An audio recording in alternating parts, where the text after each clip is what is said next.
Bonjour tout le monde, ravi d'être là, de partager ce que Dieu m'a appris. On va parler des zones logistiques et des zones franches. Déjà, c'est pas la même chose. Zone logistique, c'est tout ce qui est logistique, tout ce qui est entrepôt, tout ce qui est magasin sous douane, tout ce qui est transport. Donc, on est en train de réfléchir sur tout ce qui est flux, mouvement de marchandises. Lorsqu'on parle de zone industrielle, on se focalise sur la production, sur la transformation, sur le stockage. Donc, si vous voulez qu'une zone logistique plutôt qu'une zone industrielle fonctionne, il faut avoir une zone logistique avec. Zone industrielle, il y en a qu'on utilise comme terme zone franche. C'est pas la même chose, mais c'est un des types de zone industrielle. Zone franche, c'est on importe de la matière première, on la transforme, on l'exporte. Généralement, c'est ça le principe. Dans un territoire national, mais où il n'y a pas d'impôt. Donc, c'est pour ça qu'on l'a appelé zone franche. Mais quand même, au Maroc, on commence à, puisqu'on a drainé, attiré beaucoup d'investisseurs, et on commence à devenir, à nous considérer comme un paradis fiscal. Du coup, on était obligé d'imposer un petit peu, donc on l'appelle maintenant zone d'accélération industrielle. La zone logistique, elle est là pour servir les zones industrielles et pour servir les entreprises en général, les industries en général. Donc, zone logistique, on a beaucoup de zones logistiques au Maroc et on a beaucoup de zones industrielles, beaucoup de zones franches. Si je prends les zones franches, il y a la zone franche d'exportation Tanger, zone franche de Tanger, Medkssar, le Majaz, Meloussa. Il y a les zones franches de Dakhla, l'Ayoun, zone franche de stockage des hydrocarbures à Nador et zone franche d'exportation à Kenitra. Les zones logistiques maintenant, beaucoup de zones logistiques. On a à peu près 130 hectares de plateformes logistiques modernes, mais situées principalement à Casablanca et Tanger. Mais quand même, le pays il prévoit d'établir des zones logistiques et d'autres zones logistiques autour du Maroc, parce que quand même, il y a des zones industrielles qui sont en train de s'implanter et des zones franches qui sont en train de s'implanter. Je vais prendre le cas de zone logistique de Zneta. C'est une zone logistique de la SNTL qui détient par exemple à peu près 28 hectares. Et il y a l'ANP, pardon, l'ONCF qui détient 200 hectares. Il y a la zone logistique META, elle est détenue par l'ONCF, c'est à peu près 8 hectares. Il y a zone logistique MEDED à Tanger, très importante, elle est à l'intérieur du port.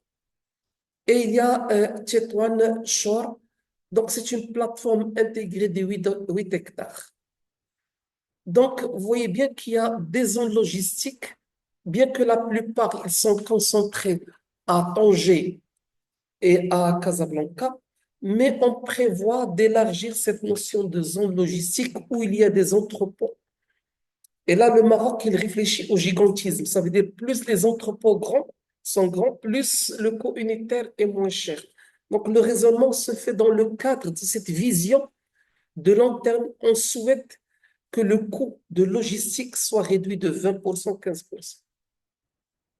Malheureusement, ce temps, on n'a pas pu l'atteindre malgré le projet, malgré tout ce qu'on a voulu faire.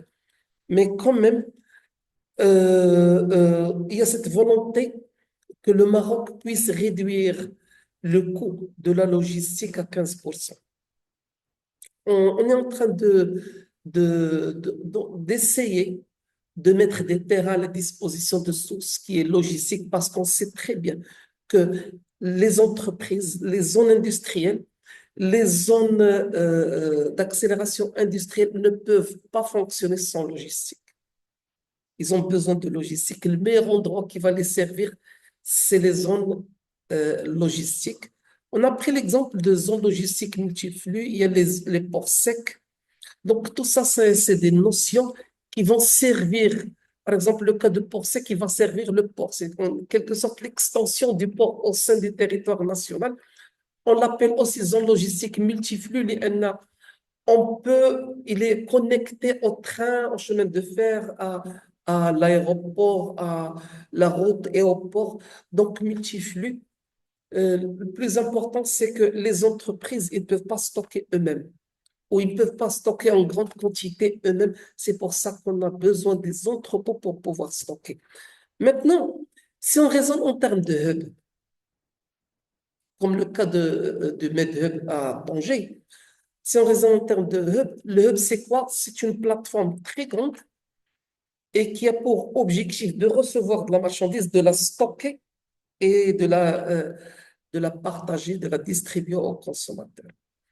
Eh bien, si on raisonne en termes internationaux, ça veut dire qu'on achète en grande quantité, on transporte en grande quantité et on stocke en grande quantité sans faire le dédouanement.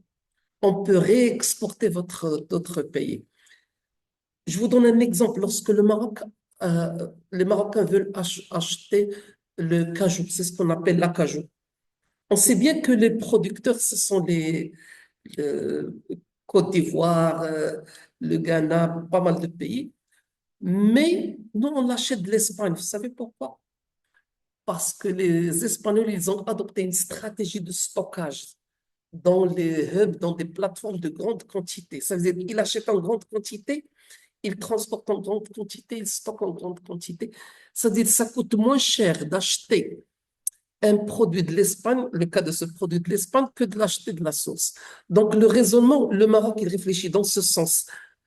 Transformer le Maroc, rendre du Maroc un hub pour les Africains, pour les Européens. Même les Européens, ils auront besoin de stocker, d'acheter des entrepôts du Maroc. C'est le cas, on réfléchit sérieusement à Dakhla parce qu'il y aura un lien avec les pays de Sahel. Donc, la notion d'entrepôt logistique très importante pour alimenter les chaînes logistiques, pour alimenter les chaînes de valeur mondiale. Voilà, merci pour votre attention.